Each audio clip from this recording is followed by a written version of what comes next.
This week marks the 50th anniversary of former President Richard Nixon's pivotal trip to China.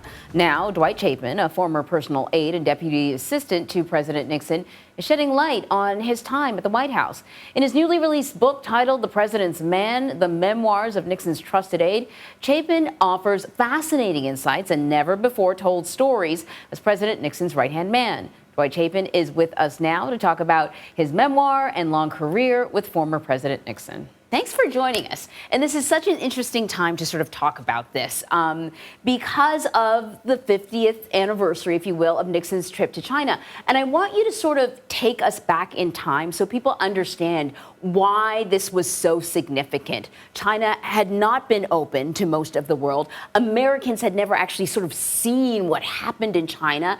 And China was sort of being lumped in with the Soviet Union, another communist threat. So it was so stunning when Nixon announced that he was going to visit.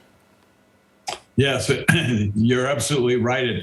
It shook the world, so to speak. It was the diplomatic journey, probably the greatest diplomatic journey in the history of any president. And China was so isolated.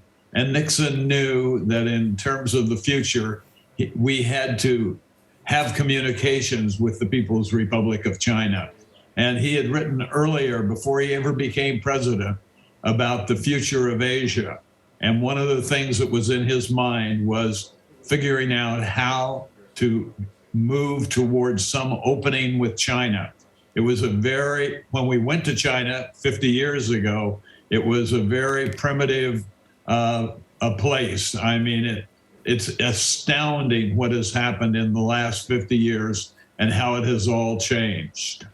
You know, I wonder, Dwight, if there are lessons from President Nixon's approach to Beijing that today's leaders can use as they tackle an ascendant China. And to your point that you just made there, you know, a lot of people have tried to talk about President Nixon. They've often tried to separate his corruption from what apparently by all people who knew him, including herself, was a brilliant politician, a brilliant tactician.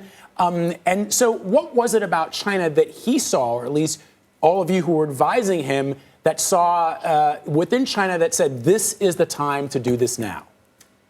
Well, I think part of it is that Nixon was a conservative. He had been anti-communist his whole career.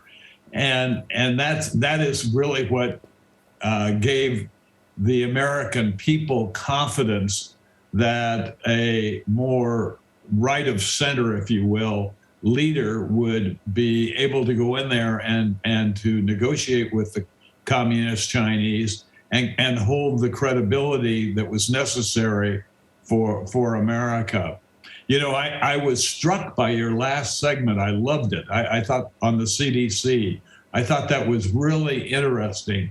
In particular, what I was focusing on was the disinformation that circulates. And, you know, there's so much information about President Nixon. We either know that him as going to China or Watergate. And there's a huge dimension of the man that is lost in all of the information cycle of what we should know about his career.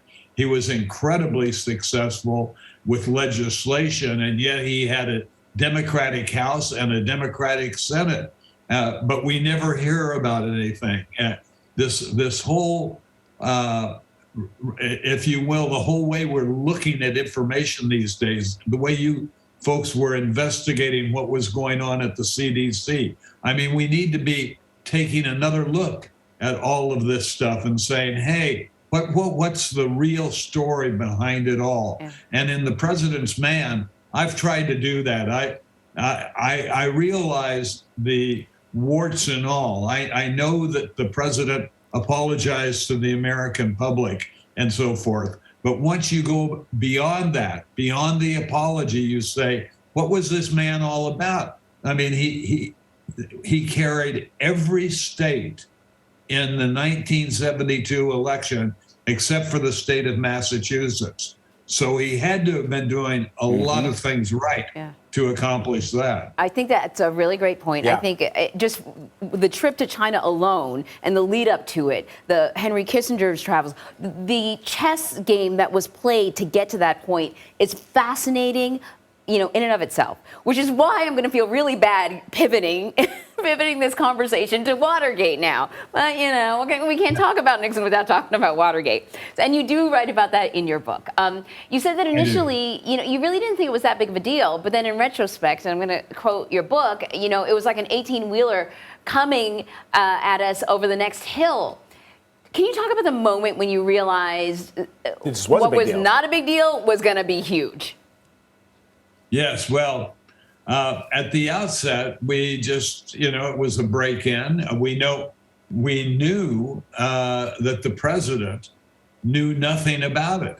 I mean, for 9 months, John Dean, who was given the he was the counsel to the president, and he was given the responsibility to look into the facts. And as my book documents thoroughly, John Dean spent 9 months avoiding telling Richard Nixon what had happened. This is huge because a president can only operate on truthful knowledge that's given to him. I've been using as an example, back in the Kennedy and Lyndon Johnson era, there was a Secretary of Defense by the name of Robert McNamara.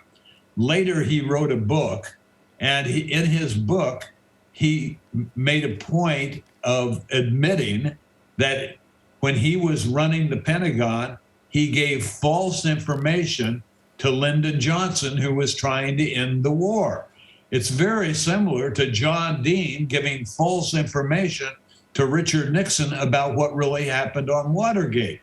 Not to diminish Nixon's role in the actual cover-up part, but there are many different threads to this thing. And Bob Haldeman, who was the chief of staff to Nixon, said to us, you know, it's going to take many, many years to figure out what really happened here. And we're 50 years away from it now, and we're still learning new things. Dwight, before we let you go, I know we only have 30 seconds, but I have to ask you, given that President Nixon did resign once he was faced with the facts and once he was faced with what the committee had uncovered, do you think that Richard Nixon was an honorable man? That when he saw the writing on the wall, he chose to do the honorable thing, which is to resign rather than put the country through an impeachment, something we haven't seen in recent years. So that's why I wanted to get your take real quick. Yes, bingo. He was a patriot, and he did not want to drag the country through any more of the hassle. Keep in mind when Jack Kennedy won in Illinois, and that election was very much in dispute, Nixon said, I'm not going to contest that election. Jack Kennedy won, I'll back out.